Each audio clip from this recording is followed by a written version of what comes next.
Hello, good afternoon. It is Tuesday, the 3rd of December. Sean Dyche has just finished his press conference ahead of Everton against Wolves at Goodison Park tomorrow night. What did you make of it, John? Oh, I mean, yeah. I thought he was going to go dun dun dun dun dun dun. You know, I was playing bingo, so I probably didn't all sink in because I was playing. I was playing Dyche bingo. Yeah. Oh, okay. But I think he's just gone through his paranoia playbook, hasn't he? Woe me! It's been like this forever. I'm trying to turn the ship around all by myself. Me and the players are all joined up together. We're working our what's-its off just on Mondays. Yeah. Apart from when you're off on a Monday after the hammering, yeah. I mean, it's massively frustrating, mate. You know my view. I really feel sorry for our media people because they're clearly briefing him on don't stoke the fire, lad. Just don't stoke it, right? Let's try and keep it as positive as we can. Stop covering your own arse and all that good stuff. And he's ignoring them and got free rein. And that's then a leadership issue, isn't it? I also suspect some of the things he said, Baz, were just not true, right? But hey-ho, it is what it is. It is what it is. What did you think, sir? This is balanced Baz about to speak, by the way. I just think, I just wish he'd stop saying things that aren't true. We didn't have 4 points this time last season. We had 17. Doesn't matter whether 10 points... 17-1. Doesn't matter whether 10 points were removed, and which turned into 8 or whatever it did in March. Yeah. We'd won 17, and we've won 11. So, with 6 worse, Sean. And it's that kind of stuff that I just think, don't say it. There's no reason. Everyone knows the struggles. Everyone knows it's been a difficult time. You've been at the club, but you can't keep going back. This has been happening for 5 years. When it hasn't been happening for 5 years, because 5 years ago, Carlo Ancelotti came in, Everton scoring goals. They weren't scoring 100 goals, but they were scoring goals. So just don't say things that are immediately disprove within 3 seconds of you saying it. Well, that's what winds me up. The other stuff is, of course, it's deflection. It's, no fan, as far as I'm aware, told Farhad Moshiri never to come to the game. That's what I was going to say, yeah. The board made a decision themselves. Was that when they threw the fans under the bus? Yeah, of course, wasn't it? With stuff that didn't happen either. Yeah. And they tried to double down on that. But listen, that's gone. We know Headlock Gate didn't happen and it's gone. It's forever ago. Right, it's gone. But it's pre this manager. If the board would have come back, the fans might have sang, sack the board. But no one would have said, you can't come to the game. No, because no one ever did say that. No one ever said you can't. The people might have, as it went on, said, we don't want the board back at the game. No one told the board not to come. They made the decision. So no one, forget about the board even, no one told Farhad Moshiri not to come to the game. That was a decision that was made. So quoting that kind of thing, I just think that's a little bit mad when the biggest issue is we need to start winning some games of football. We've got a big game tomorrow night against a team that I think only City and Liverpool have scored more goals than them. So that's the issue. That's the issue. We've got to find a way of beating them, even though they're below us. They've scored more than double the amount of goals we've scored. What he has said today, again, just my interpretation of what he said, is, we've sort of feared, for want of a phrase, that he's gone into the season expecting it to all be hard and difficult, and therefore that impacts on the environment, doesn't it? Because you keep telling the guys we're in a relegation battle before a ball's being kicked, and maybe they start believing it. But he almost said that the good finish to the season wasn't real. Yeah, he did say, which again, you see, the way I might be wrong here, John, you can tell me I'm wrong, and people in the audience watching, viewers, can tell me I'm wrong. But what I heard with that was, we sort of fluked the end of that season. Yeah, that's how I heard it. So if that's real... Not those words, but no, not that, what he sort of said, so if that's... Yeah, reword it, like, we didn't fluke it, but it gave everyone a false impression. So give everyone a false impression. You should have been out of a job then, mate, because you went 4 months without those wins, without winning a single game. Then we, for want of a better phrase, fell over some results, which made you look better than you are. Is that, that's how... I wouldn't have been saying that about him. I'm been saying we worked really hard to get to those games. We sorted it out. We won the games, which give us a real balance of the team. And we wanted to start this season strongly. We all expected to be better this season. But he was sort of saying we put some results together that weren't real at the end of the season. but we knew in Finch Farm that we were going to be in a relegation battle again. Well, how? How can you do a job where you don't expect to improve? It is beyond... That's the thing I really struggle with, honestly. It's beyond my experience, you know, managed people in the past and so on, how you could possibly believe, right, that whatever, you win 5 home games on the bounce, when the lads come back for pre-season, you basically say, forget that now, lads, that's in the past. That bit of it's okay. What's done is done. Yeah. Ain't going to be that easy, you know. Oh, you know. And lo and behold, we have a cack start at home again. Well, cack start generally, but at home. You know, the man's psychology and how he's infusing belief in his players clearly must be lacking in some way.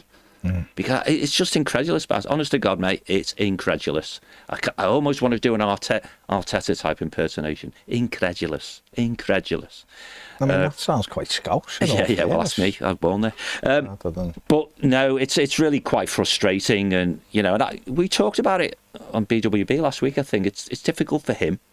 You know, he's going to get questions, you know, about, are you holding the world up all by yourself? And of course, yeah. Clearly he's not. Right, this is a functioning business, right? John. Yeah? What am I looking at? Embarrassing. Oh. It's a disgrace. Disgrace. There you go. But, you know what I mean? But it does give us a little bit of an insight of the culture and what the training facility might be like. You know, it's a bit dark and it's hard and it's difficult and you know, and it's like, you know, Rome's burning and no one will give me a fire extinguisher. It's just really, really disappointing, you know, the day before a game, really. I do find that like really difficult to understand. Is that I'd always thought and always believed, and every coach I worked with and played with and every team that I've been part of, I've always talked up the team. Always. I don't remember ever, whatever level I played at, I don't ever remember our manager saying to me or a coach before we went out to our team, we can't beat the opposition. Ever. It's an easy out some for days you. you go out and you'd get beaten, and you'd get comfortably beaten, and you'd know you were playing a team who should comfortably beat you, and you'd get beaten. But you always went out with the intention you'd try and win a game of football. And yet the thought of a coach preparing a squad, telling them it's going to be a difficult season in a league that isn't very good. When you've had 2-3 really difficult seasons already. We sold one player. Yes. He keeps going on about this as well. And this is another bugbear of mine. Moaning about we have to sell players. The player we sold in the summer to fund everything else was a player who he didn't like, who he'd taken out the team. Because, lo and behold, the lad wanted to play football. And like to pass the ball about, and he didn't like that because he wanted it kicked up in the air. Yeah. You can't moan about that. If you just get on with it and go, it is what it is. No one can. I couldn't moan at him if he just went, look, we haven't had tons of money to spend, but we still brought players in for him in the summer. Lindstrom came in. All right, Brozier hasn't been available, but he's been brought in. Jack Harrison come back in on loan. Mangala came in. Jake O'Brien came in. Tim Irabunum came in. Last summer when he talked about the chequebook, other teams have the chequebook and bring strikers in. We paid 26 million for Beto and 12 million for Chimiti. So there's best part of £40 million on 2 strikers. Is that's spending money, surely? So if he's talking about we didn't spend 100 million on a centre forward, well, we didn't, and we all know that. But you know, David Moyes, when his tenure at Everton, oh crikey, yeah, didn't have any money until, you know, Yakubu was like 5 years in. But we had to sell better players to refund it. So you can't. It is what it is. We all know that he hasn't been given an open chequebook. But your job as a coach is to make things better. Otherwise, what are you there for? You don't make things better. Why are you there? And whatever's happening, we're not winning games. So I just think he should be talking us up in these press conferences. I'm trying to do it. That's why. Yeah, really. I mean, it's a long playing record from me as well. He play bingo with me if you like. His job is just to get the best about the resources available to him. The resources cannot change until January the 1st. No. So do everything within your power to get the best out of the group of players you've got available. You've had injuries and stuff, which is always a pain, right? Most of them are soft tissue type injuries, and you're gaffer fit and all that sort of stuff. So that there's something to look at there. But it is what it is. You know, we've got some broken toes and whatever's. So it's inconvenient, but the guys you haven't got, majoritively, with perhaps including people like Garner, are players you didn't have before, or you didn't play anyway. So there is a very much a manager under pressure type thing there. I thought some of the journalists' questions were given an opportunity to modify the narrative of, if you like, negative. It's been like this for years. I'm doing my best. It's not my fault. But he just used those to double down, I think, didn't he? Well, listen to all this. I mean, Rob Vanman, YouTube member, why is he still here? Yeah. Robbie says Dyche is a narcissist, referring to himself in third person. James Graham says his comments about behind the scenes were strange, not realising he's been here for 2 years. Yeah, totally. And Ian Murphy's a YouTube member, says the worst thing he said for me was, it's about having amazing strikers and we haven't got that. Mm. Is it any wonder our forwards don't score? You should be making, whether you like Calvert-Lewin or not, or whether you like Beto or not. And the reality, he might sit with Ian Woan, Steve Stone and go, strikers aren't great. Yeah, okay. But you should be making them lads feel like they are at the top. You score every time. You're amazing centre forward. Get out there. You'll do the business. Go and put... But no, saying that in public blows my mind. Hearing a manager saying what we've got in the building isn't good enough. What? Like, what are you talking about? What you've got, you know what I mean? It's just, that to me is absolutely... I honestly, I will imagine you in a business, right, when you were running businesses. Even if you thought, just say like me and James with your staff, even if you thought we weren't very good, right, and you were thinking in the long run, if we get a bit more contracts coming, we can replace these. Surely, just on a level of the most basic thing in the world, you will be trying to make us feel like we're really good and encourage arm around you. Come on, you can do better. You're doing a good job. You can get better. You surely wouldn't be where we can hear you going, these two are terrible at the job and we'll get better when we can. Sorry. No, you're absolutely right. You're wrong, John. But you're absolutely right, you know, and I've talked here offline when we've been chatting on the bit. I've just noticed me doing the Sean Dyche thing. What's going on? He's broken me. He's broken me. Jesus. And other gods are available. Oh, my practicing Christian, and you say that? That's what he's done to me. That's what it's done to me. But you are right. I mean, hey, anyone who knew me when I worked for Rolls-Royce... You've just gone, hey. Yeah. I see it. I thought we were all doing it. Oh, okay. On the grass. Anyone who worked with me at Rolls-Royce would have known what an absolute... If you think I'm bad now, then, right? But within a year or two, particularly with more mature people around me, I realised that banging on about bloody minutiae, right, wasn't really helping. Was she not very good at the job? But again, we're talking in this example 30 odd years ago. Back in the day, it was all about improving the things you're not very good at. And then suddenly the psychologists went, actually, no, forget that. Just emphasise what you are good at, and it all comes up. You know. So you're right, absolutely. In a sporting sense, particularly in an elite sense, there's no point. I can't imagine he keeps telling Dwight he's only got 1 foot, can he? Right?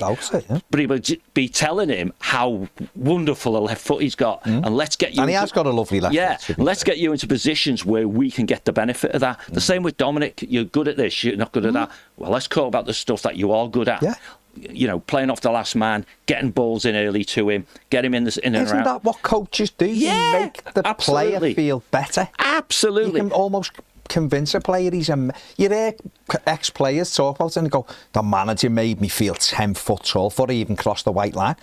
Ours is making you feel like a bleeding worm. You aren't good enough. You know, their confidence. And then players must be feeling lower than a snake's belly when you're listening to your leader, proclaimed leader, he's read a couple of business books, talking like that openly about the squad. It's mad. I'm hearing people, there's people here. David Reeves, they didn't ask him any more robust questions today. They give him open goals, mate. They were trying to help him. Set him up to help him today, which is mad, a bit mad. Vinny and Julia tried to give easy questions, I think. Jesus. Emma says, again, he bangs on about no quality up front, but there's zero effort to improve the situation. Emma, you are wrong there, I have to say. He did ask John Robertson, who was playing football in 1979, you know, about whether, you know, striker coaches were needed. A fella who played the game 45 years ago. But hey-ho. Hey-ho. Right. Sean, welcome, YouTube member. Sean Dyche. He's here. He's here, ready. See what happens when you mimic him. That's it, he comes on. You know. David Murphy says on the super chat, thank you, David, says the club turned off the comments again. Well, he will, because someone sent me a screenshot of them and every one of them was get out of our club. Was it? And all that. So again, it's the club are just... Can I ask you a question about that then? Ask me whatever you want, John. Would you turn them off? Yeah. Why? Because if you're trying to put a front out that people aren't unhappy, then why would you have something that people can just temperature check within 3 seconds and show that people aren't happy? So if it was your call, you wouldn't turn them off, or you would? If I'm trying to protect them and I'm trying to protect ourselves, if we're trying to protect the club by showing how inadequate they are, and the decision makers I'm talking at the top, and the freaking group, because they are hand in hand in this. Sure. Then you turn it off, because everyone is showing you the real temperature, taking the temperature of a fan base is, I think, getting back feedback on what the fans think. Whether there'll be Sean Dyche defenders trying to pretend that most of the people are behind them. The reality The is, manager said today, again, and I actually think it's, you know, it might not necessarily be true, but it might be he's expressing what he's committed to doing, and he thinks he's doing it, because I tell the truth. Yeah, well, Keith said it. So you got to hear the truth as well, then? Yeah, well, Keith says this is his problem, Baz. He's honest, but his honesty exposes the fragile nature of results, tactics, and his approach. He's an analog coach in the super fibre meta-based universe. Oh, that's interesting. That's me, my monochrome versus technicolor, isn't it? Yeah, I like that. Yeah. I just... listen, I would never... Don't all those interactions on our YouTube account generate money for the club? Which you're turning off? They would do, because the chat is comments which the algorithm reads for interaction, which therefore recommends the video, which means more eyes would get on it. So yeah, they are. So it costs those money? Yeah. Okay. But again, they've done that. They've pissed money away for years. You know? Okay. And cool. Some of them people are still there. But yeah, listen, the thing is, no one denies. And I wouldn't, if he was sat here, I wouldn't say to him, no. He's had a difficult time. He has. The club's been in a sticky situation since he come in. I can't sit here and say anything else, because it has been. But also, if I'm appointed head coach of Everton, let's call it that, because manager, it's moving away a little bit. If I'm appointed head coach of Everton Football Club, and you say to me, you're interviewing me for the job, right? And he says he's lied to, so therefore there's an issue, because if I'm lied to by you, I'm gone. Always. I'm going. If you tell me... We've had this conversation before. You tell me something, Brand should have done it. Yeah. And if Kevin Thelwell's doing it, then he should do it if people are lying to... They mightn't be, but I'm just saying. Sure. If there's people in the club who've been lied to, why are you staying there? Why? Right? If you've got any dignity about it, and your values are, I work with you from an honest perspective, be honest with me and I'll be honest with you. You lie to me, I'm gone. I'm gone. And I walk out the door, and I'm not signing an NDA, and I walk out the door and I say, if people ask me, why did you leave? Because they lied to me. Because they lied to me. They didn't give me the picture. If you stay, despite being lied to, you just want the moolah, right? Which is fine. I don't know his personal situation. No idea. He might need it. So on £5 million a year, it takes some balls to walk away from £5 million a year, especially when you think, and you know... I might argue, why should you walk away without getting some compensation? No, well, there you go. But I'm talking about principles. Sure. No, right? I get it. So you've lied to me, I'm going. Yeah. And what I say to you, how I can maybe guarantee some money off you is, I'll go with an NDA if you give me a payoff. Yeah. But I'm going because you've lied to me. I have spoken to my boss. Yeah. If you say to me in that scenario, I ain't giving you a payoff. You stay and do your job, or you're not getting anything. I say, fine, no issue. But you know, when someone asks me why I'm gone, I will say, you lied to me. Therefore, putting distrust, mistrust, whatever you want, on you. Okay? Yeah. Because you've lied to me. And he's hinted on more than one occasion, he's done it again today, it's harder than they told me it was, whatever. And in the past, he said it isn't how I was sold the job, right? When you come in as head coach, you know it's difficult. It's a difficult job because you can just look at it and go, owners, they're trying to sell, there's this, that and the other going on. There's a lot of crap going on. But all he can affect is the squad he's got in front of him and those results on the doesn't matter whether there's enough catering staff or there's stewards or there's this going on or that's going on, or you can't just get new biros. You've got to save them. You've got to do that thing when they don't work. Try and get the last bit to save money. All of that doesn't affect you. All that matters is you've got enough players to field the team. You've got enough balls to train with. And Everton have got all of that. So his job is to get better and better results. It is made difficult because he might say, I want this player. And Kevin Thelwell might say, we ain't got the money for it, mate. OK, well, you need to get me a model of that player, similar attributes, even if he's unproven, but he doesn't want unproven. So it does make the job a bit more difficult because Kevin Thelwell go, I can get you a winger out of Norway who's lightning. Like, he's really quick and he looks like he might be able to do it, but he's never done it at this level. It might be and our manager goes, nah, because I can't trust it. So Everton don't spend the money on that, so they want. So all of that side of it, I understand it is a bit difficult for him, but is the real margin of measure is quite simply, can you get results with what you've got? Can you make this thing better? If you genuinely think I can't make this better without you giving me 100 million to spend, and Everton don't have 100 million, then you go, because all of us, you're going to be on the other side of it then, where everything becomes more difficult. Hence why he'll say, we all knew it was going to be difficult. This has been going on for years. I haven't got a magic wand, blah, blah, blah, blah. They're just excuses because your frailty. There are also contradictions, Baz. Because what you just done, I think that I agree with literally all of that, right? But you've got a manager who's saying they lied to me. Yeah. But the same manager in the same press conference says, this has been a shit show for 5 years. So you did know? Yeah. So what did they lie? I can only assume that he didn't know we were going to get a points deduction until he got here. You know, did he did say that today? Yeah. I had no idea, no clue. Did he ask the question, you're all right for PSL, lads? You know, whatever. Well, he was the one who got Burnley to make the initial complaint. Yeah, exactly. Yeah, so, you know. So he must have thought, must have suspected. But the reality is, you've got a failing manager at the moment, a whole host of failing players. And the question for our leadership, which they perhaps know the answer to, perhaps have made the decision, just a bit like West Ham haven't implemented it yet, is that he's in the latter days of his time as Everton's manager. I think he is. Which, again, he's a human being. And it's a difficult, that's what I mean, it's a difficult job. I just want him to come in and be positive, talk positively. We're going after it, we're doing. When you get in the ground, it might play out slightly differently because you look at it and go, we're on the back foot here, but talk positively ahead of it. Got Wolves tomorrow. It's a great opportunity for us to put a bit of distance between us and someone who's close to us. The fans will turn up and be amazing. The players are up for it. We're going for it. We're all together. We want to put that United result behind us because that wasn't good enough. Nothing wrong with saying that. Nothing wrong with sitting in a press conference on Sunday going, that was a disgrace there. What's happened? All of us will take the blame for that. All of us. Obviously, I didn't prepare the team well enough, but he won't say that because that's on him. But I would. I'd say, obviously, I didn't prepare the team well enough, and the lads haven't done their jobs to the best of their ability, and we apologise to the fans because they deserve better. Then people start going, OK, all right, we can have that day where a couple of lads throw their hand in, but you know what? We turn up tomorrow night at Goodison.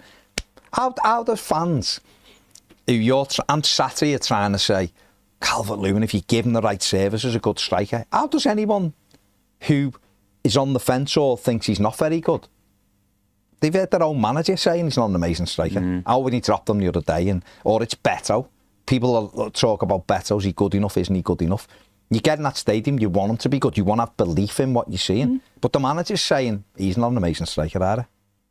He's not amazing. Calvert-Lewin's not amazing. That midfield's not very good. Like, oh, hang on, you need to be telling us they are amazing. So we go in thinking we're right behind them. We'll get a hat-trick tonight. We'll have to disagree a little bit. I don't think any motivational management tells people they're amazing when they're not.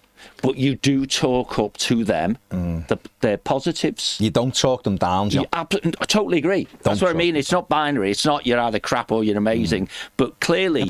Me saying they're amazing isn't not real, is it? No. But talking up their qualities. Yeah, absolutely. Because that's what you got to do. You got to say, you know, Dwight McNeil, mate, you're not blessed with pace, but you got an awesome left foot, right?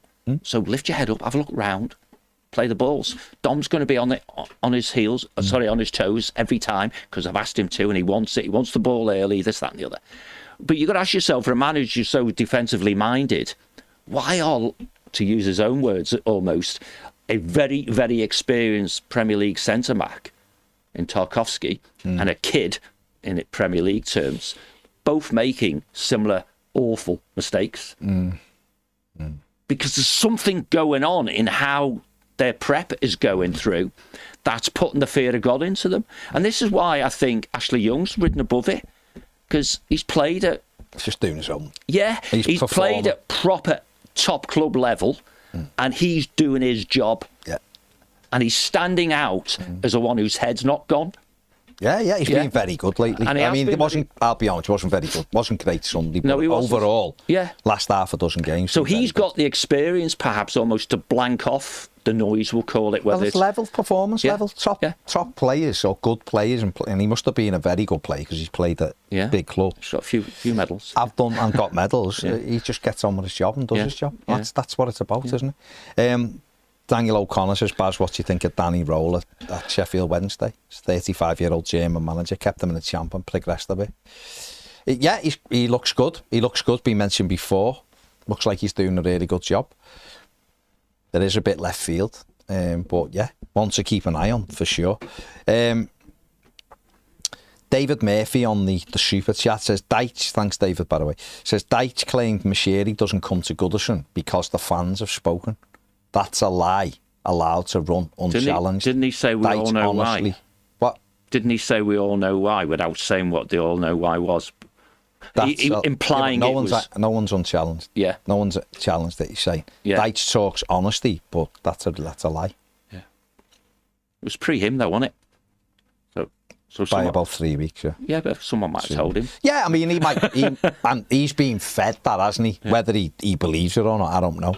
John Van's in the comments says, whether or not Dyche is a one-dimensional coach, it's patently obvious the team aren't doing what he sets them out to do. He doesn't seem capable of changing the mindset of the players. He's done.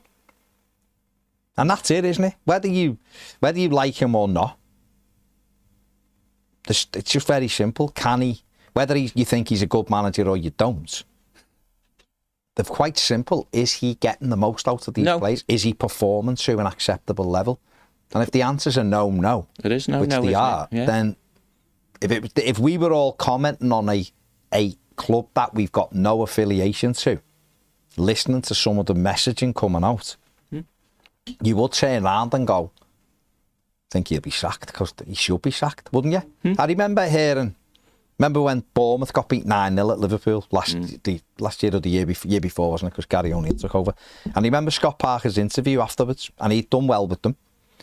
And he was in charge. They'd come up, pissed didn't come up, hadn't he? And he'd done an interview after that game, and he basically said, these players aren't good enough to play in the Premier League. What do you want me to do? I said we needed X amount of players. The board ignored it. These aren't good enough. There you go. There's your evidence. Just got beat 9-0. They sacked them. Of course. Everyone listened. I listened and went, he's history. He's gone. Because he's just told a squad of lads, you've got no chance this season in this league. They sacked him.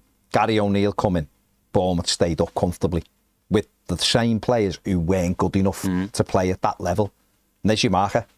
These set of players with one manager, 9-0. New manager, mid-table. No, they didn't just become good players all of a sudden. No. Or they weren't terrible players there. They both lifted and ended up level. And you hear that. You see it time and time and time again. Of course you do. Right? Kieran McKenna isn't telling Ipswich Town players they're not good enough to stay in this league. Not a chance. Rob Edwards didn't tell Luton players last season they weren't good enough to be in the league. Ultimately, they got relegated and they weren't. But they had a good go at it. And ultimately, quality shone through at the end. Well, and they just didn't have enough. Ipswich, my opinion, won't have enough quality when the curtain goes down. Yeah. They won't be probably that far away, but it'll be moments where they just haven't had enough quality, right? But if you've got all Premier League players, or a lot of them are international footballers, and they're hearing the messaging that you're not good enough, that's not getting the best out of them, is it? It can't. Because you're on a downer, or they don't feel it. And if the players who look at it, and if he quotes honesty and that's all he keeps saying, I'm honest. Well, then if you're saying it and you believe you're honest, then we don't believe you're lying. Our confidence is dipped anyway. Of course. Because you're being honest. Yeah. And that's my frustration. No, equally so. One assumes, filters his opinion when he's in front of a camera. So what we're seeing, Baz, is the tame version of what he thinks. So imagine what he says behind the doors. You know? And if you are very much a stick type of manager, and I don't mean football manager in general, it doesn't go as far as an appropriate mixture of carrot and stick. There's got to be risk and reward. There's got to be a little bit of jeopardy to get the pump going so that you perform that, and so on and so forth. And you don't do motivational stuff and people management in fits and starts. It's a continuous process. And again, he talked today almost like it's continual. Yeah, mate, that's life. That's how it works. It's an accumulation. Me and James were talking before when we were doing a bit of stuff, weren't we, about your knowledge, you know, being a pint pot, and yours isn't full because you're too young. You haven't got the experience. We have to get your glass full, and then your job is just to keep it full, you know. But if someone comes over and knocks your pint over, it's on the floor. And what this manager seems to do is, to the fan base, for me, he knocks my pint over. Every bloody press conference, he knocks me pint over. Are you in Nottingham with him on the bevy? Cumbrian Toffee's a YouTube member. Nice one. Mark it is. Says, can't understand his response to the Patterson question. Chance to give the lad some confidence, and instead he says he's always in the thinking, but most players are. He's put great man management. James says again, all the talk is about Dyche. All he's doing to deflect how crap the players are and how well coached they are. Well, of course, because he's going to say it worse, isn't he? These aren't very good, and I'm coaching everything. You know, I've never worked. What a curious comment. I've never worked as hard at anywhere as I have at this club. That's a bit weird, that. Because I'd have a real issue with that if I was Burnley, saying, why didn't you work hard at Burnley? Exactly. You're working harder here, why? I suspect he gets more challenge here. That's what makes it hard. That's what it is. Or more expectation, or both. I want to know what Kevin's doing. Can't blag Evertonians. I want to know what Kevin's doing, because I don't... Well, Sean's probably the more experienced out of the two, isn't he? Of course he is. So, you know, again, when I was a lad, it's quite difficult 500 games, Sean. Yeah, it's quite difficult to be the boss of someone who's got more experience than you and is potentially older as well. He is older. So you got to get respect first as the boss. But that's all about... Kevin should be helping Sean, right? And Sean should be helping his players, you know? So. It's just frustrating because it feels like we shoot ourselves in the foot. That's what's really annoying with all of it. It just feels like we don't help ourselves. Like if I was here, and I remember early on in pre-season, Ten Hag saying they got beat by, I want to say, someone like Rapid Vienna in the opening friendly. It was the first pre-season. First game in pre-season, okay. So it essentially didn't matter. Okay. And he come out and said something like, that's where we're up to. Like, these players aren't, you know, are ill-prepared or something. You know, something along the lines of, well, what do you expect with this lot? This is what they've done. And I was thinking... It's biggest club in the world, sort of. It's pre-season. So what difference does it make? You should come out and say, yeah, that was a bit disappointing, but you know what? We're going to get our heads down and work. And he was sort of like, these players can't do it. And it's like day one. And you're like, this ain't lasting very long, mate. You've said that already about these players. This is not going to last very long. Adam says, Sean Dyche acts like a man who's handed in his notice and is spending his final few weeks in employment doing and saying whatever the he wants. He Ten says, Hag, I think, was losing to Rosenborg. Rosenborg, and said something like, these players aren't up for it. Yeah. Like, mate, it's your first friendly. Yeah. Credit to Julia for actually digging a little deeper with the questions, and wish the other journos would follow suit. I don't think Sean got anything deep today. No. Frank says, well, that wasn't nice for him, was it? Good. Not many people asking questions this time, but those who did tried their best to get answers. Interesting. Matt says, trying to score more goals is the hardest thing in the game. Isn't if it was easy, everyone would do it. That's lovely phrase, like that one. Literally everyone else does it, you yard dog. I genuinely hate him, says Matt. That's a crazy sentence to put out, isn't it, when you're a manager? If it was that easy, everyone would do it. Everyone does do it. Look at all the scores on Saturday. It was only It's a soundbite, mate. A goal on Saturday. It's a soundbite. Used that one myself in the past. But then you normally follow it up with some explanation about how you're going to, make whatever that is better. Jay says, this guy is so out of touch with reality, he's dead on the vine now. We've got to stick with the boys in the Royal Blue tomorrow and going forward, but we've got to turn up the heat on this cabbage in the stadium. So he and the board and the new board know we're accepting this no more. Are we going to start making people sit up and question what's going on at our beast of a club? Dixie Dean Howgate says he totally knows he's gone. He doesn't care at all about what a crap state we're in. I'm paraphrasing. We've been in for years. Bloody hell, he's been here long enough to at least try and fix things on the pitch. Cannot wait for him to be gone. Will the fans be letting him know tomorrow night how we feel? I'll be there to support the team and not him. Get him gone, Everton. KSI says, my biggest concern with the situation, the longer he's in charge, the worse our predicament gets. Then we have to appoint another relegation-based manager and the circle of shite goes on with no end in sight. Honestly believe this fella is worse than Allardyce, Benitez and Frank. The comments about how much work he and his staff were doing was mind-blowing. Graham says, Dyche just chucking in that he's made some mistakes. A bit late in the day. So for me, well done to Julia for working to get her questions over. It must be very difficult given the amount of time the Sky Journal Vinny is allowed. Nothing against Vinny in mind, but there should be more of a balance to allow more varied questions. Well, everyone's allowed to ask questions.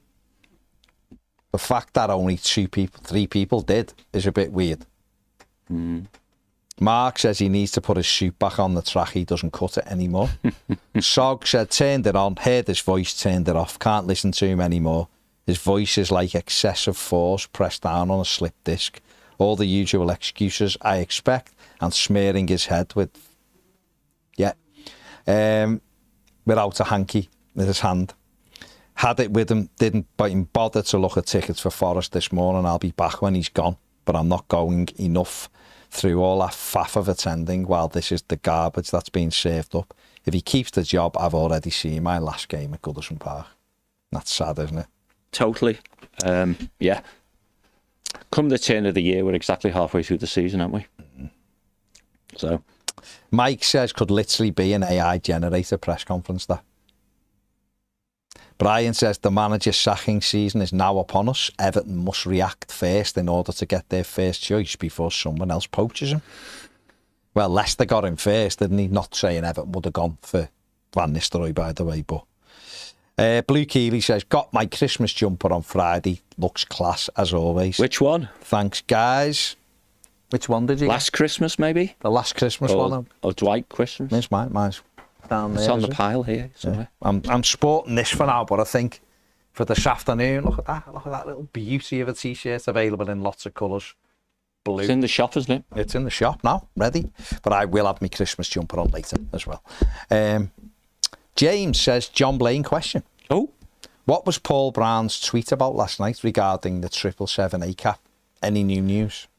Yes. I'll keep it simple as I can. Go on, kiss. Judge, I think it's a judge, and in the States has said that ACAP as an insurance company have more liabilities than they do have assets, if you will. Okay. And they've been barred from writing, they have to stop writing new business before the end of the year. So in other words, as an insurance company, they can't insure people or companies or whatever it is that is their speciality. Okay. Which is on the journey to administration, I think, for them. Right.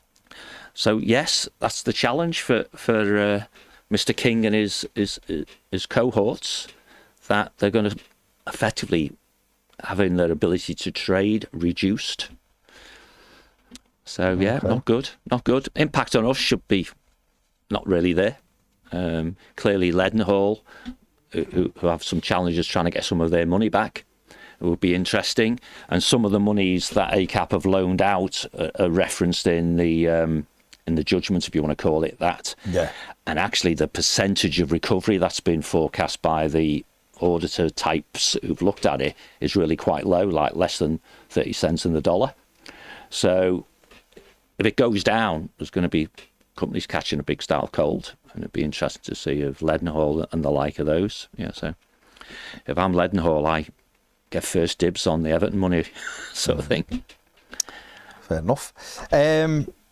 Just seeing interesting. Hey, Ted, yeah, I think so, mate. They ship everywhere all over the world. You can go on and check on the shop, but they do ship everywhere, so go and have a look there. Where are we? Liam Dodavecchi, what a name. You don't play right wing, do you, Liam? And you're quick. Well, I'd love that down the wing. Dodavecchi! Brilliant. It says anti-football tactics. Just look at his face. Exactly. Should be extinct in this day and age. What's that, sorry? Well, if you'd just let me read it, to be honest, instead of coming back in, just look at his face. Anti-football tactics should be extinct in this day and age. It's not old school football anymore. Dyche is set in his ways. It's not Burnley, it's Everton. I mean, do you think there's an element of that? Is that he just can't get out of his own way of like what was acceptable at Burnley, without being disrespectful to Burnley, but the demands were slightly, if not slightly, very different. As in, the eyes, there's obviously more Evertonians, the passion is slightly different, the expectations different, but he can still only sort of see through his Burnley lens.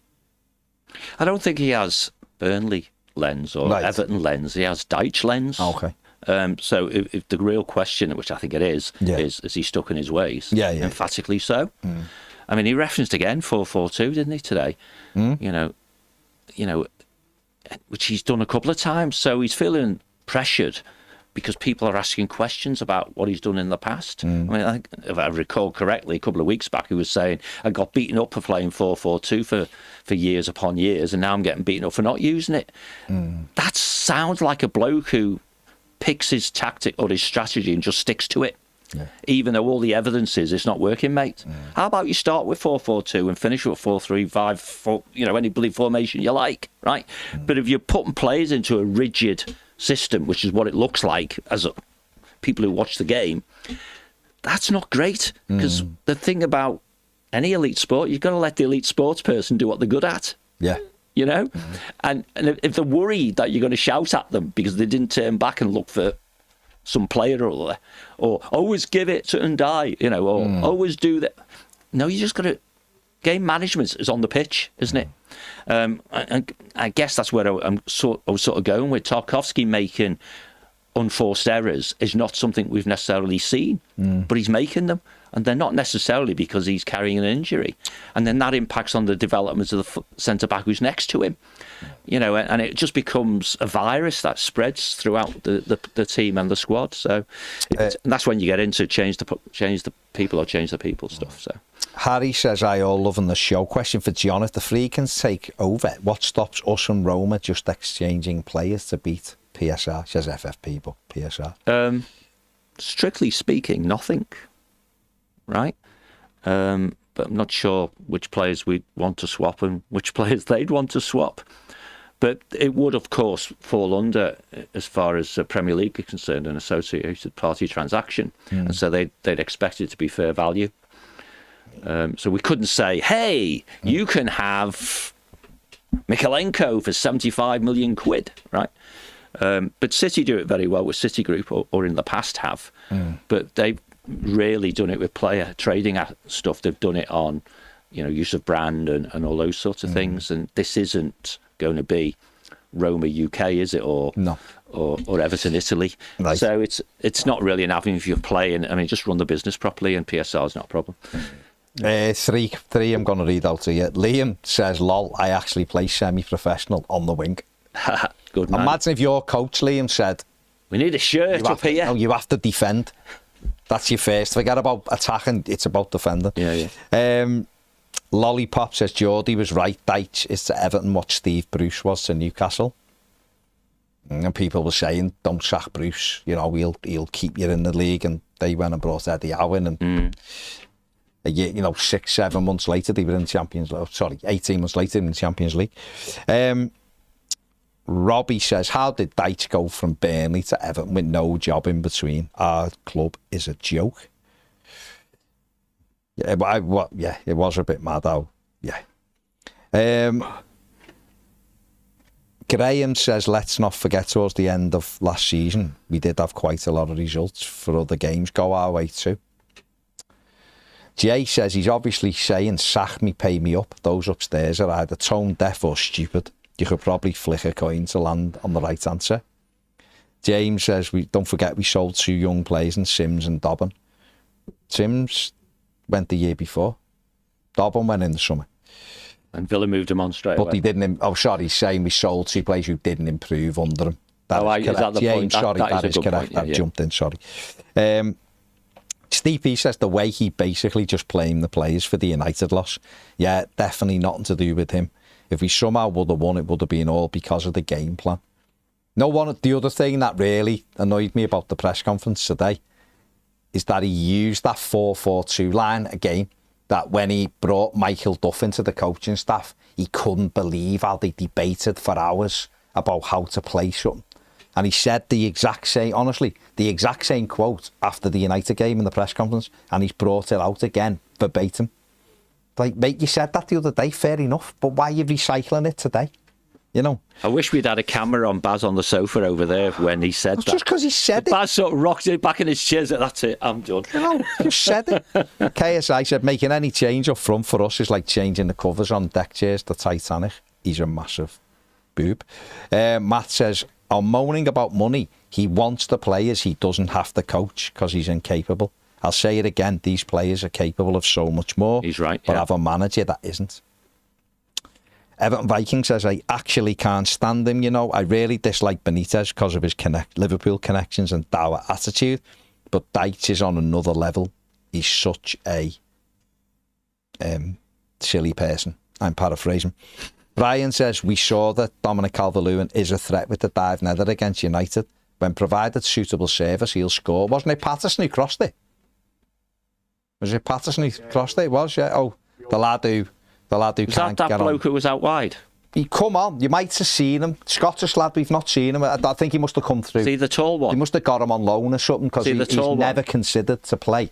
The tall one, was he? Yeah. And he come on and he sort of ran and he looked up and put like a cross into a dangerous area. Probably will never see him again while Dyche is here, but I think his name's something like Nathan Patter. I think so. I might be wrong. Is that the opposite side to where the coaching staff are? Yeah, they're on the other side. He must have maybe won a competition on Sunday to be involved. No, that'll be sorted for the next game. Yeah. Or maybe he's like 12 and he got a special dispensation from school. That'll be sorted for the next game. We won't do that again. Mark says, have you seen how many tickets are available in the stadium? Someone has just sent me a tweet that was about it, yeah. Something which is worrying. KSI said, why did he ask John Robertson how Brian Clough made him feel before playing? Why didn't he? Yeah. Someone just mentioned John Robertson was a Leicester coach when he won the League Cup. In the year 2000, it's 2024. John Robertson wasn't born then. John Robertson was unbelievable footballer, by the way. Brilliant, scored a winner in the European Evidence Cup you final. Don't need to be fit.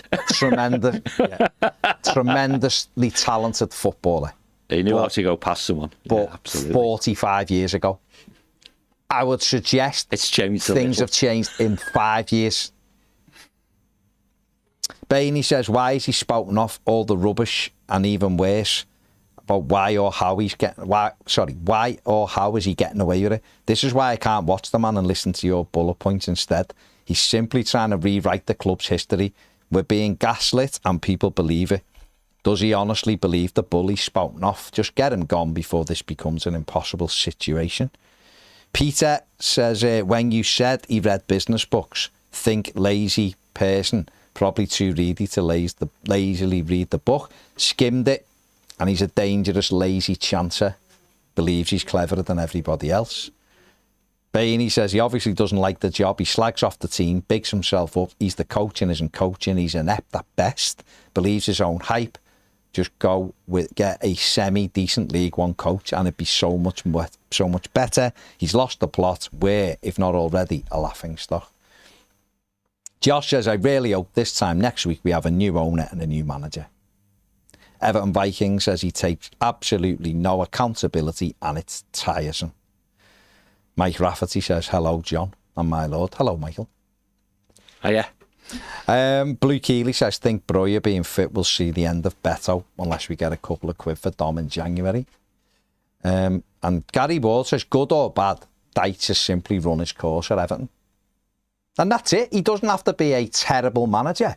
It's just this whole thing seems dumb. It's like Sam Avery, who does the podcast with us and is a stand-up comedian, very good one, put a thing out last week with it. It's just Everton and Dyche. It's just a loveless marriage. There's no shagging going on, for want of a better word. They sleep in the bed waiting for it to be over. You know, it's like the kids. Someone else it's like just staying together just for the kids right now. There's nothing there. There's no unity. There's nothing. And that's how it feels. It feels like, and I think this is why I'm sort of now just a bit like, whatever. Because it just feels like purgatory. It feels like something's going to happen down there. And we all know it. And all of this bit in between is just about getting to that point when it's made. And then we can all start looking forward again. But that's a very dangerous game. I said this happened, I remember, when Howard Kendall left for the second time. We beat Southampton at home 1-0. I think Beagley scored. Yeah, he finished with a win, didn't he? Right, we won 1-0. Yeah. I get in the car, I'm driving home and he's resigned, comes on the radio. And Everton took that long to appoint Mike Walker. We'd had 7 games. Jimmy Gabriel. Gabriel. Was it one draw in 60 feet or something? 60 feet. Yeah. And by the time Walker come in, we were in a relegation battle. When Howard left, we weren't. Yeah. And if we'd have won a couple of games over those 7, we wouldn't have ever been in any trouble. But the club were just like, we'll do it next week, kicking it down the can down the road, we'll do it next week. We'll do it next week. And this is the danger now, because there's so many games. If you've already decided to make the change, and we believe they have, it's when, not if, then they're just kicking the can down the road. But that kicking the can down the road means we're tossing off games one by one. Exactly. Brentford at home and Wolves at home with a new manager might, it doesn't guarantee it, might have meant Everton won 2 home games. 6 extra points keeps Everton away from any danger. And then you navigate a couple of draws, you get to the turn of the year, you're a few points clear and you think, right, we can do better now this half of the season. And you move away from it and you're on a forward trajectory. Now, them games have gone. We've got to beat Wolves tomorrow night. Yeah. And they're a team that's free-flowing and scoring goals. So the chances are they're probably going to score a goal tomorrow. And that puts Everton in a difficult position because we don't really score 2 goals in a game. And if we go behind, we've only come from behind once in this manager's tenure. And that was in September against Palace. It's a win. So all of a sudden, you're putting real pressure on the game. Then you've got a team on Saturday, not only is it a Merseyside derby, they're wiping the floor with everything that's in front of them. And you're going into it with no confidence. You're putting yourself in a big position. That means the second half of the season has got to be almost Champions League form to get you away from any danger. It's mad, mate. And Totally but the biggest thing is it feels self-inflicted. Well, it does. That's it does, and thing. You know, and leadership decisions haven't been great either, have they? I mean, I can't remember exactly, but actually, you and your elephant memory might know this, but from Howard to Moyes, I think it was about 8 managers. Yeah, I think. No, 97 was Walter Smith one. No. Kendall the first time. Oh, first time, sorry. So you do them as a bookend? Well, do Walter Smith, David Moyes and Roberto Martinez. Yeah. 3 managers in 14 years. Yeah. 2 managed it for 14 years. And obviously Walter, if you take the 4, Yeah, take the 4. So it was 18 years, Everton had 3 managers in 18 years. The way I was what was popping in my head, though, was if you go from Kendall the first time to Moyes taking over, I think that's 8 managers. Yeah. Only 2 of them got sacked. Okay. You know, obviously Walker and Smith, right? The rest of them left for some reason. You know, like, Harvey was sacked. Did he not leave? No. Step down? Okay, borderline, whatever. But the point is, since then, from Martinez onwards, is that like 7 managers? And only Ancelotti left. So we've gone from a club that doesn't really sack managers to sacking pretty much every one of them.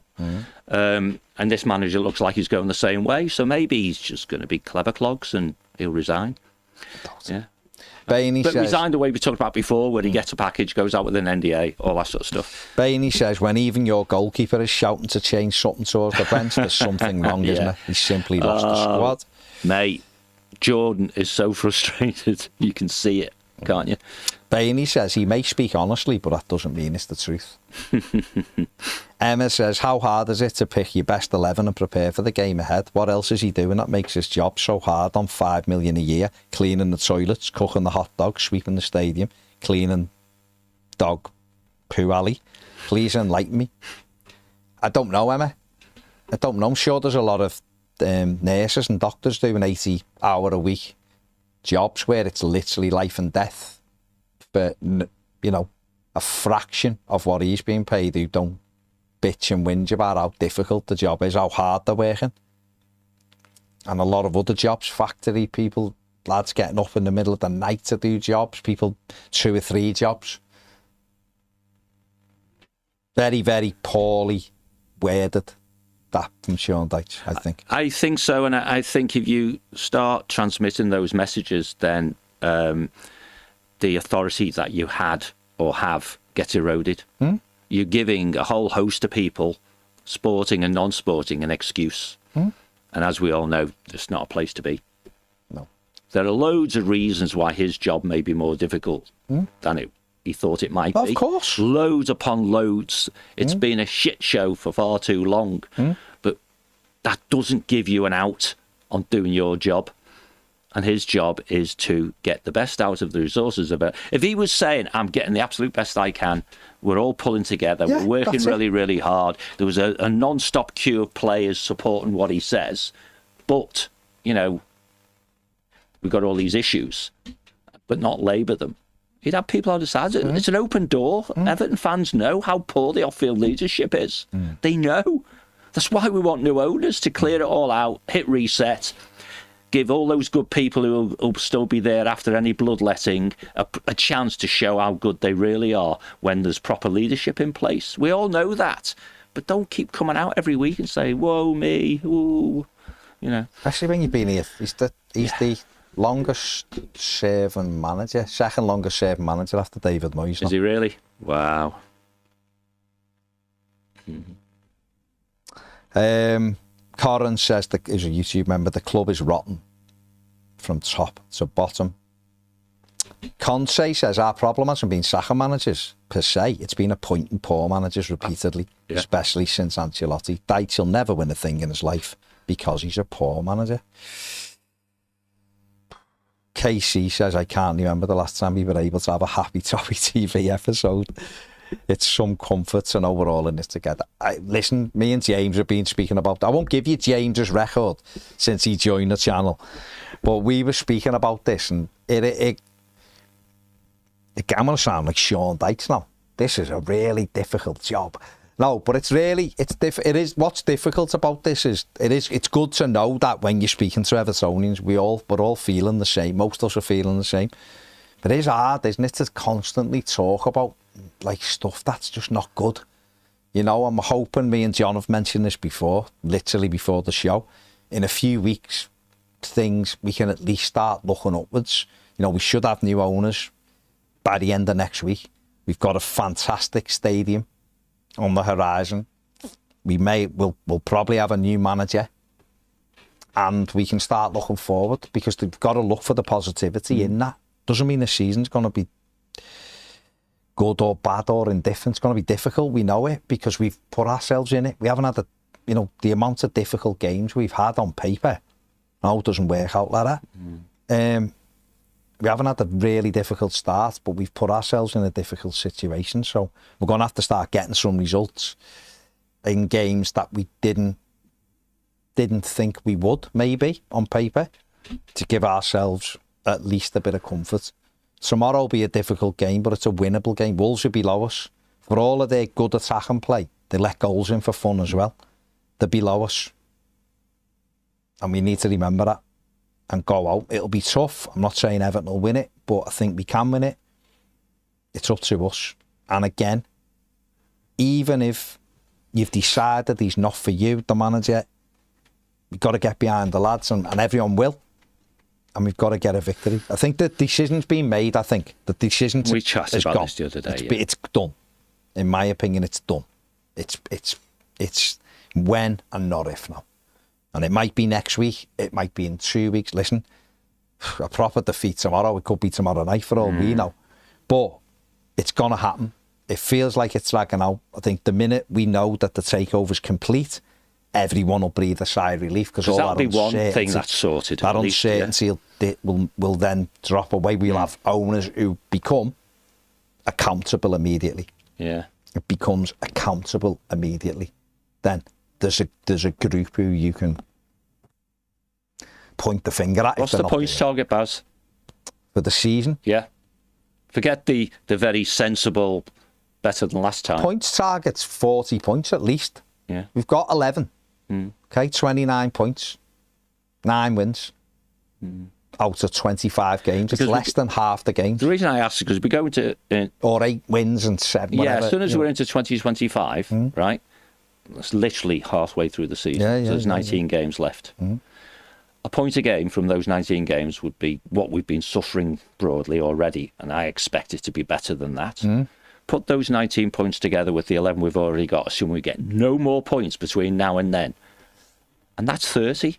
And that's literally a few results away from being safe this season. So I don't know why you talk the whole bloody thing down when it's 1 or 2 results different.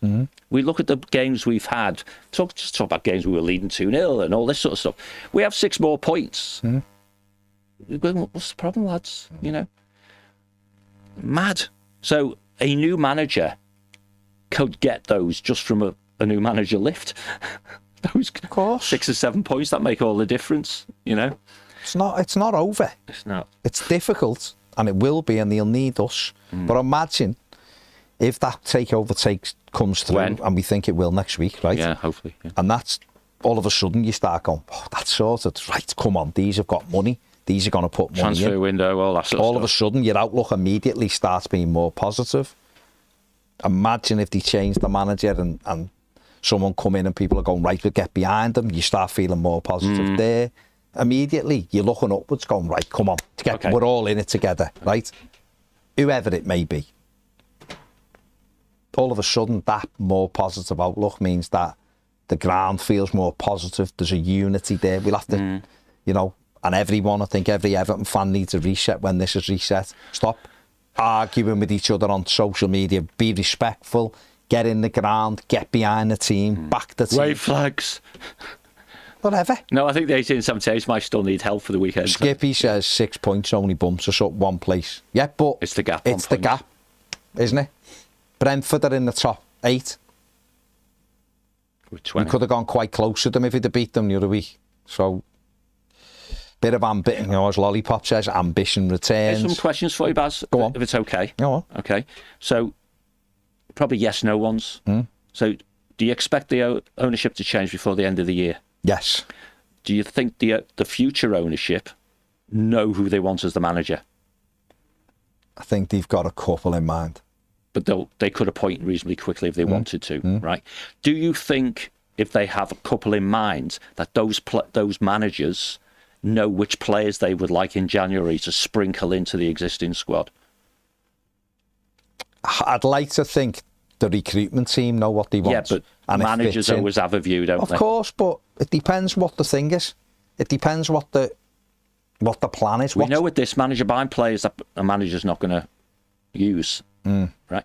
I'd like an answer that's yes for that last one. Yes. Yeah, good. Well, because they all should be looking. Yeah, of course. If it's David Moyes, He knows. And he was putting his £2 worth in on Match of the Day too. I didn't watch it. What did he say? He didn't know. He just the things, I'm here. Better from him, all of that. You'd look and go, well, I know what that club needs is that. And that's what I mean. All Moyes managers knows will have he's that looking view. at Everton and he's an Evertonian. Yeah. He's looking at that quite closely. If it was Graham Potter, he will have been doing his homework and look and go, we need this and we need that and we need that to make that team a bit better. You heard other managers talking about it. I'd identified this. John Textor was identifying players if he became the owner. Luis Enrique was coming from Botafogo in January. That kind of thing. So they'll be doing it. And they might go into Kevin Thelwell and go, I think this team needs this. Is this doable? And he might go, no, or yeah, or, well, we're looking at this. What do you think? And there's the decision. The decision is it a safe pair of hands for argument's sake? If it was just a broad brush argument, if you had two and it was Graham Potter or David Moyes, and it was, well, Moyes is safe. We know he'll drag us above the line.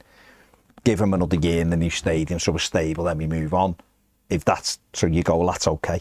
This, he's okay. This fella, a little bit more of a risk, but also probably a higher ceiling to the way you play. Also, you mean, plays younger players, develops them, makes people feel better. Done a great job at Brighton in terms of turning a squad around.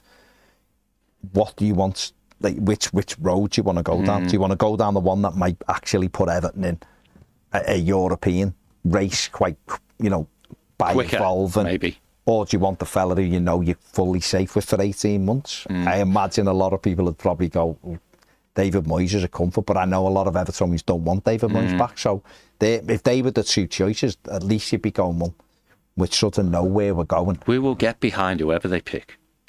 Crikey, we even got wrapped behind Benitez for a bit. Yeah. They did, to be fair. And the ones who couldn't get behind them didn't negatively go against them until he gave a reason. So these next 2 or 3 games might be the darkest before the dawn thing. Some have just put it's always darkest just before dawn. Yeah, okay. I'm just looking for some optimism. No, I know. When's this pain going to stop? We all are. Because, again, we're going to finish now, but it's just that I feel like it's needed a longer version today.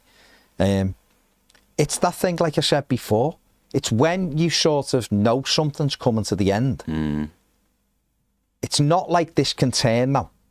Even winning tomorrow and winning Saturday for me wouldn't make me reconsider whether I think this manager can take us forward. It might be great for a few days, but then we go to Arsenal and get pasted at Arsenal. We're back in the bad books again. It's here we go again. We got City coming up and all, and they'll have probably turned by then, by the time they play us. Because you've made a decision already that he isn't the right man. So you've made that decision, then get to it quickly. Don't just leave it dragging, because you're pulling everyone down with it. If you thought there is a chance they want to keep him, there is a chance he'll turn it round, he's the manager, blah, blah, blah, then the conversation and the way you feel is slightly different, because you think, okay, well, how do we get to that? But the fact that there's never, ever, ever been an inkling that he's getting a new contract, he said it himself many times, it tells you it's out in broad daylight. It's there. So, last couple, Posh Matty says it'll be darkest when the sun turns to a black hole and we all die. Just spreading the optimism. It is a number of billions of years in the future, so I'm not too distressed with that one. Ian Murphy says the best news we could get now is get Dyche off the grass and out on his arse. I see what you did there, a bit of rhyming. Daniel says, try and be positive. So many players out of contract or loans finishing at the end of the season. It's a good chance to rebuild. And Keith says the freaking group are free to talk to whoever they like because they don't own our club. It must be happening, surely. Yeah, listen, they sort of will know, I imagine, what they want to do. And they won't do it because of, I don't know, is it professionalism? Is it just the way they work? They won't do it until they're in control, I guess. Where are we? Rob says, Baz, when the camera's on you, the pitch is blurred. But when that camera, we are buying a new camera, mate. So James was messing with that before. Trying to fix it, but it will get better. Be prompt on there, right? We're hour on 2. It will get better. We are in the process of buying a new camera for there, mate. I'll do that this afternoon. Black and Blue says, has Dyche been taking PR tips from Greg Wallace? Okay, maybe that's the best place to leave it there. Yeah, it is. All I would ask is, if you haven't subscribed, please do so. Take us over that 91.8 mark. Only needs 2 years to do it. And if you are regular viewers and haven't subscribed, then just subscribe. Costs you nothing. Costs you nothing. Helps the channel grow. We want the 100,000. That's what we're looking for.